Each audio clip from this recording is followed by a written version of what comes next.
Bienvenue au Nord Bénin, une région où l'agriculture occupe une place primordiale. Mais ici, à Wareke dans la commune de Ndali, comme dans beaucoup d'autres endroits, les habitants font face à un défi de plus en plus pressant, le changement climatique. Les agriculteurs de cette région ont vu leur récolte diminuer à cause de la sécheresse persistante. Les pluies sont devenues imprévisibles, rendant l'agriculture plus difficile que jamais.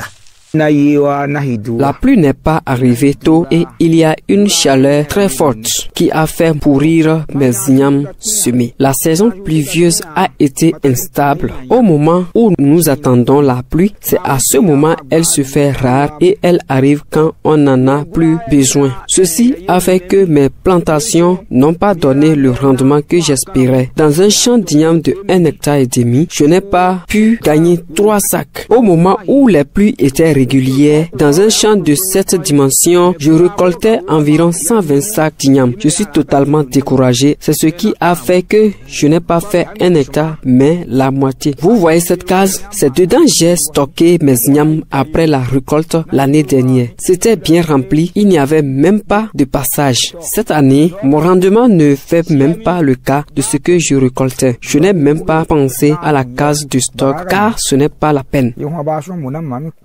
Malgré ces défis, les communautés locales ne baissent pas les bras. Des initiatives comme le système goutte à goutte et la plantation d'arbres offrent de l'espoir. C'est le cas de Michel, producteur à Bankbo, dans la commune de Ndali. La saison pluvieuse ne vient plus comme il le faut. Parce que c'est ça que nous avons pensé à ça. On a dit, on va prendre ce genre de système. Le système de goutte à goutte que vous voyez actuellement ici, ça nous a amené à avoir toujours nos plantes très jeunes. Parce que au moment qu'on n'avait pas utilisé ce genre de système, nos plantes, à partir de janvier, février, nos plantes meurent. Avec le système de goutte à goutte, on arrive maintenant à obtenir nos petites plantes très jeunes et très fraîches.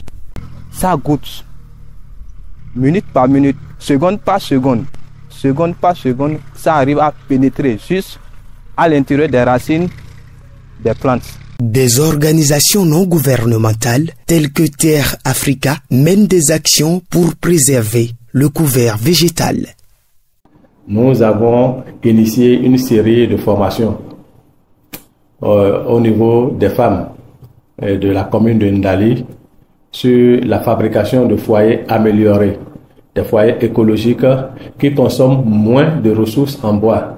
Nous avons fait un reboisement de 5 hectares en acacia. Donc, au bout de 3 ans, ces arbres que nous avons plantés sur une superficie de 5 hectares pourront déjà être utilisés par les femmes pour la consommation en bois énergie. Sur les 5 hectares, 2 hectares seront utilisés pour le bois de chauffe et le reste sera conservé. Et il y a aussi d'autres activités que nous avons menées dans le parc Akarité de Gounet. Nous sommes en train d'envisager de faire un enrichissement du parc Akarité. Ce parc Akarité dans le village permet aux femmes d'aller chercher les ressources en karité et de faire la transformation du beurre de karité. Nous avons également travaillé avec les élèves du CEG Tamaru que nous avons sensibilisés et nous leur avons apporté des connaissances et des pratiques sur la préservation et la protection de l'environnement. Nous avons fait le reboisement du CEG de Tamaru. Si vous allez au CEG de Tamaru, vous allez voir que la cour du collège, qui était autrefois plutôt déserte, est reboisée aujourd'hui. Le Nord Bénin, précisément la commune de Ndali, montre que, malgré les défis du changement climatique, il y a de l'espoir et des solutions. Selon nos sources, chaque petit geste compte pour sauver la planète.